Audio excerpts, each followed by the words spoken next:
Halton. Thank you for joining us today on Healthy Minds, Healthy Lives. I'm your host, Nadirah Nazeer. I have an amazing guest with me today. She is the mayor of Burlington, Marianne Meed. Welcome to the show. Thank you. Happy to be here. So, Marianne, for our viewers out there, let's talk a little bit about your history, about why you decided to run for office. And then we're going to get into what do you do to keep your mental fitness well. So let's start with, why did you enter politics?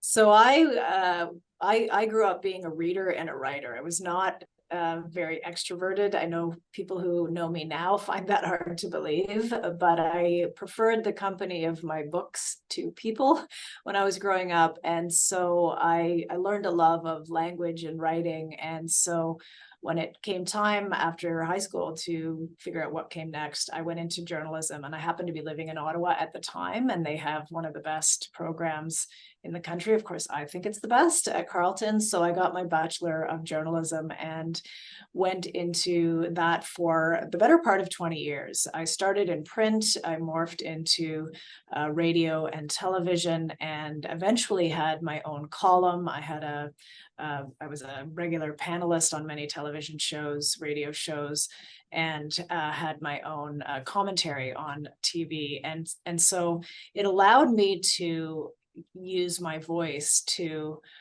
really try to make the world a better place and to help people. And that's really why I went into journalism in the first place, is to provide a voice for people who didn't have one, to use my writing and the abilities that I had around research and interviewing and all of that to suggest positive change, to talk to people who were interested in positive change. And then when I finally got my own column, to give suggestions for how I thought we could make the world better. And that really is the same thing that propelled me into politics. Excellent. And hopefully that's just an inspiring story as well too. It's a great journey. So one of the things that I'm trying to normalize through my show is chatting about our mental wellness and fitness. I think there's still the stigma out there, especially for people that host public service, to talk about the mental fitness, because at the end of the day, we're not all 100%. Sometimes our cup gets empty. What do you do to keep yourself mentally well? I would certainly say I'm no expert, and I have my down days. What it starts with for me, though, is keeping a positive outlook. So I describe myself as an optimist, and that's a choice. You don't wake up one day or get born as an optimist. If you're looking for reasons to be skeptical of the world or cynical, you will find them. I can show you those reasons too. I see them. So it's not about having a delusional view of the world and tuning out anything that is negative. It's actually being able to see the positive too. And so I always look for things in the world that are reasons to be optimistic or to be positive. I try to promote those things. I try to live those things. But it really does start first and foremost with the outlook that you have. And if you are interested in being an optimist, you can also find evidence for that. I can tell you many stories about people in our community, regular people who are doing absolutely incredible things just because they care, and they inspire me every day. So I can tell you, as the mayor, when I come into work every day, I will always find something in the course of that day, a constituent email or a story about somebody who's doing something incredible that will inspire me to keep going when it gets tough, and just show me that the world has some very bright spots in it. How do we deal with the tough parts, though? You can't ignore that those are there. So this really is about, maybe I'm a pragmatic optimist. I don't know. But certainly there are huge challenges, especially right now. We have people who have huge anxiety around affordability. Young people, will they ever be able to buy their own home? Not unless we do something to fix that. And many of people that are in my world, mayors, other elected officials, are really looking at making, well, that is our top priority, and how can we fix it? But there's real reason to be concerned, and I understand that. And then you add on top of that, having lived through COVID, and that has had a lasting, very detrimental effect on people's mental health, because it came out of nowhere, and people have a sense that nothing is certain. There's no predictability to the world anymore. Having lived through something that nobody could have seen something coming, happens maybe once every 100 years, and yet it landed on our doorstep, and it was scary. It was devastating. It caused us to be isolated from each other. And one of the best antidotes to feeling depressed is connection. And that one thing was taken away from us. So I have seen, I can tell you, in my community, in my interactions with constituents, a huge shift and much more anxiety and anger and negativity in the community than there ever was before COVID. And then you layer on all the situations that we're facing right now. So I understand, and I feel it's important to say that even as I'm an optimist, and I choose to look at what we can do that is good, I am well aware of the struggles out there, and I feel them deeply myself as well. But this is a choice, and that's where we started. You choose how you're going to enter the world. You choose how you are going to see the world, and what you're going to believe about the world. And if you believe the world is a terrible place, it will be that. If you believe that there are good people, you will find a way to connect with them and let them fill you up and work with them to make the world a better place. And I know it sounds easy to choose. It's not. And it's not a choice you make once. It's a choice sometimes you have to make every 5 minutes, because the world will give you evidence to the contrary of that. But that is where I start, is that I choose to move forward and believe those things. Yeah. And Marianne Meed, absolutely, it is a choice, it is a mindset. And you said it earlier, you get bombarded every day with mostly negative. I'm pretty sure, of course, you get the sprinkle of positivity, of good news, of thankfulness. But in your job, all you're dealing with is criticisms, issues, and challenges. So what is your daily routine or weekly routine that you're using to prepare yourself every day to go back to the office and try to be very present for all your constituents? What's your routine? I started many years ago because I would get negative feedback as a columnist, as a writer, as a panelist, people telling me I didn't know what I was talking about, or that they knew more than me, or that my opinion was stupid. So, I've had a bit of a training ground as a journalist to be, you're in the public spotlight, and that really accelerated a lot when I was on television. When I was in print, people might recognize my name, but when I started work in television and radio, people recognized me. I could be stopped in the street, and people would tell me what they thought about what I wrote. So it was the start of learning how to deal with that negative interaction, but it really ramps up like nothing you've ever seen when you're an elected official. You really are in the spotlight, and the local level of government is the closest to the people. I live in my neighborhood. I live within walking distance of City Hall. I shop here. I do business here. My kids go to programs here. My kids go to school here. So you're always available and reachable. And one of the things that I implemented a long time ago, I call it the nice email folder. So every time somebody took time to say something complimentary or nice, it goes in the folder. And when I'm feeling down, and when there's just an onslaught of negativity, and you start to question yourself, of course you do. I mean, that's normal. Is it true? Am I really this bad person? That is natural to do. And I would immediately go, I keep cards. I'm a bit of a hoarder that way. So if people have written me a note, I have them from for many, many years. I collect them. And so what I would do is go and open those folders and open those cards and reread what people said, just to level set that yes, there may be one person right now who is upset with you, but remember all the ways that you have touched people in a positive way, because and those are so important. I want to encourage people to reach out and be that person of positivity for others. I try to do it with my colleagues, with my staff, with my family. I won't say I'm perfect at it, but certainly when I get filled up with a compliment, I try to return the favor, not necessarily well to that person, yes, but to spread that to other people who might need a kind word. And you will hear from more people who are upset with you. That's human nature. So it's really important to remember that too.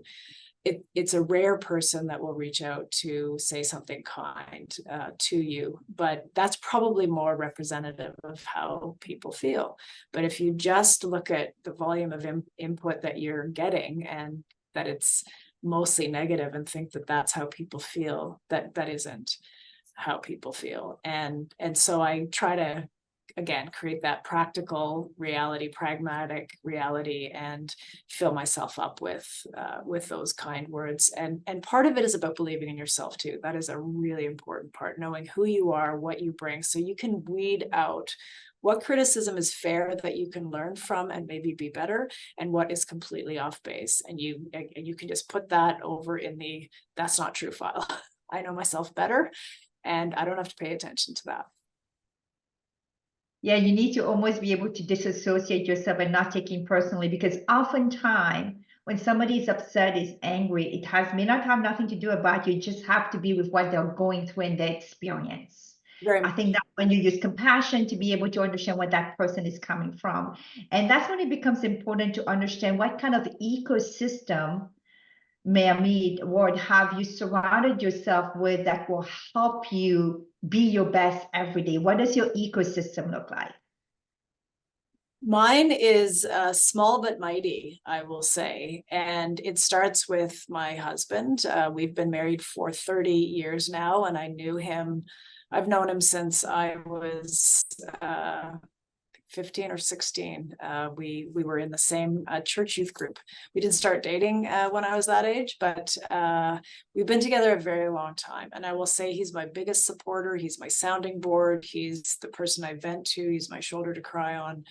And so I've been very fortunate to have a partner that I live with that I can trust absolutely. And we've now been married for 30 years, just celebrated our 30th anniversary. We have 3 amazing kids in their 20s now, and they are very proud of the work that I do as a journalist, when I was a journalist before, but also as the mayor. And I have a couple of very close friends that I can trust and rely on.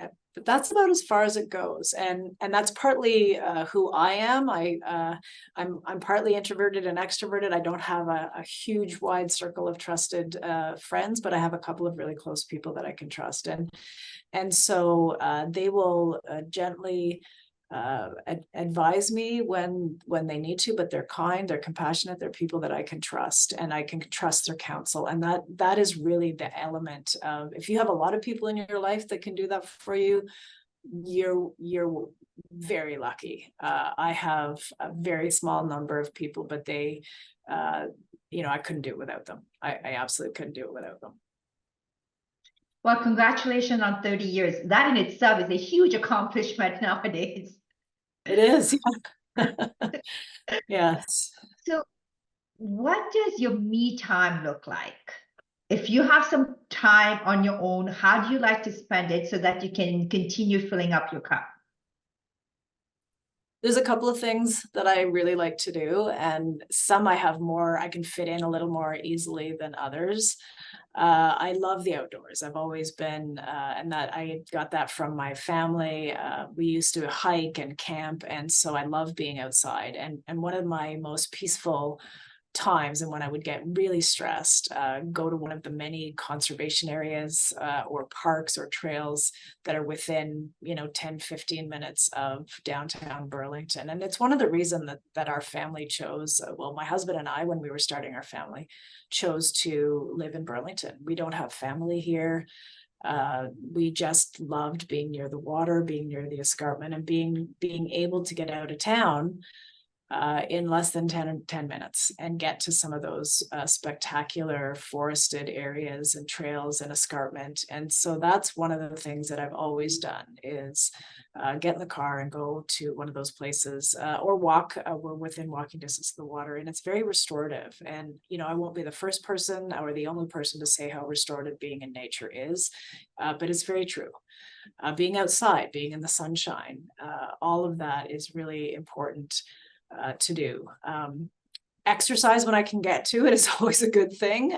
We've just rejoined a gym after just not being able to make time for it post-COVID, but it's one of those things you have to make time for. So I always feel great when I can get a workout in.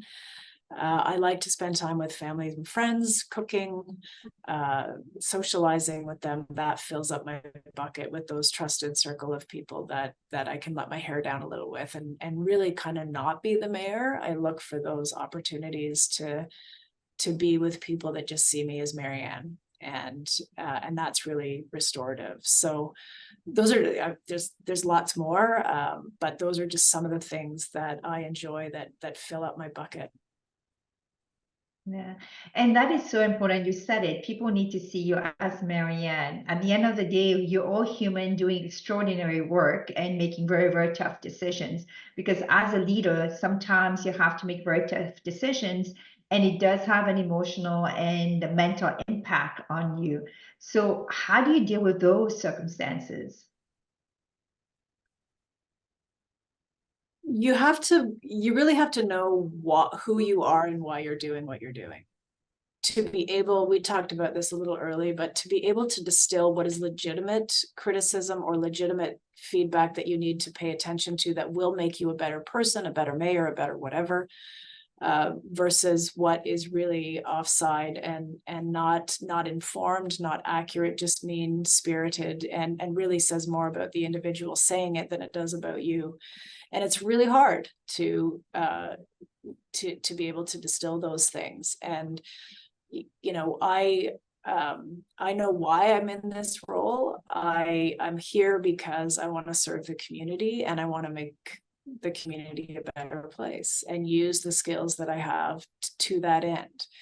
And when I made the switch from journalism to politics, I had my own column. I was paid to give my opinion. People look at me and say, why did you give that up?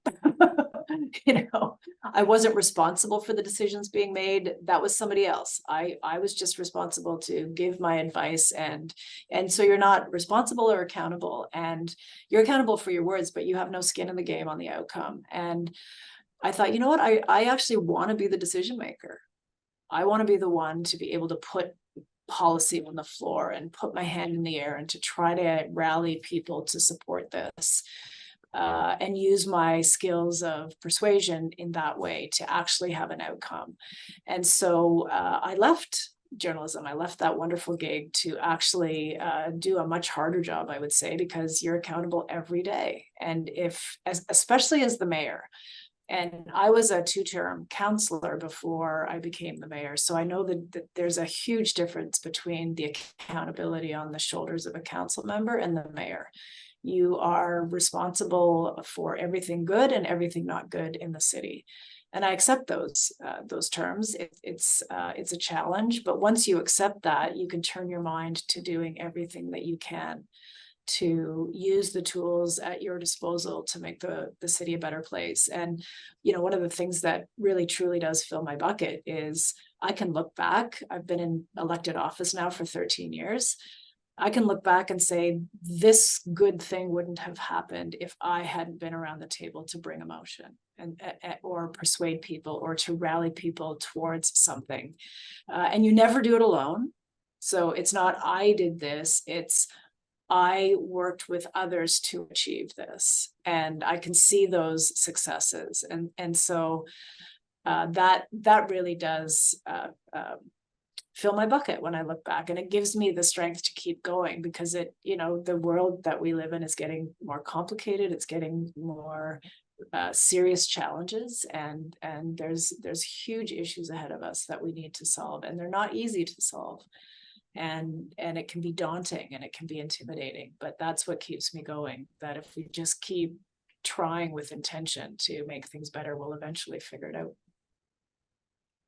It's really nice that after 13 years, you're also able to separate the criticism from you and look at it objectively. Is it the work? What is the unhappiness? Did I make the right decision? Or what should I do next? It's so important for us to be able to do that and not to take everything personally, because if you do, you're just going to be drowned and it's going to affect your mental health. And we all talk all the time about work-life balance. I'm of a believer, sometimes you have it, sometimes you don't have it, right? At the end of the month or the week or the year, how do you feel about everything? For yourself, you wear many different hats. You're running Burlington, you are a mother, you're a wife, a daughter, a friend. How do you juggle all the different hats that you have?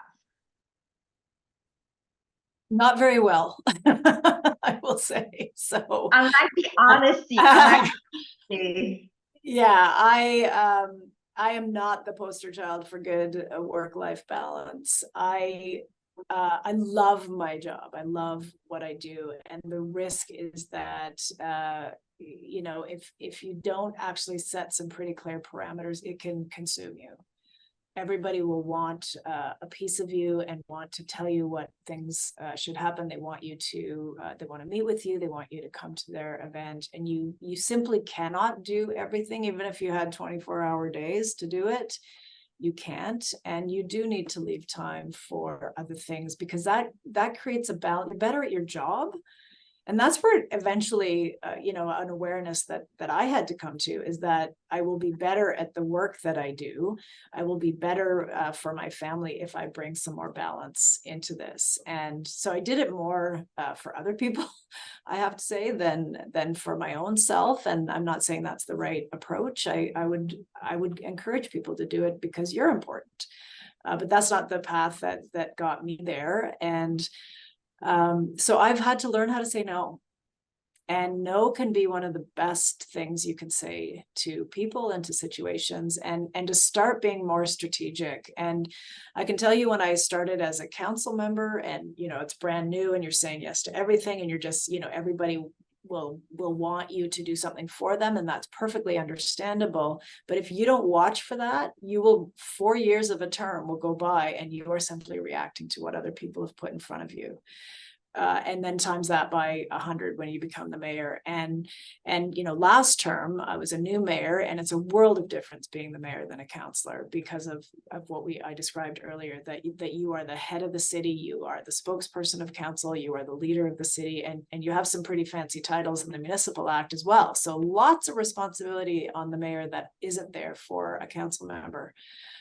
And then we had COVID, which changed everything. So I'm only, I would say now, really understanding how I can best do this role, and more importantly, how I can be more strategic. So we have these conversations with my team around what do we say yes to, what do we say no to, and how do we carve out time. Literally, I will block full days in my calendar to say, this is my thinking time, or this is my strategic planning time, or I'm not taking those people's meetings because I want to, this is what I want to do. So there's a bit of reacting to what people put in front of you, but it shouldn't always be that. You have to also be proactive about leaving and carving out time and making time for the things that you want to do. So one of the things I did at the city was create a deputy mayor with portfolio model.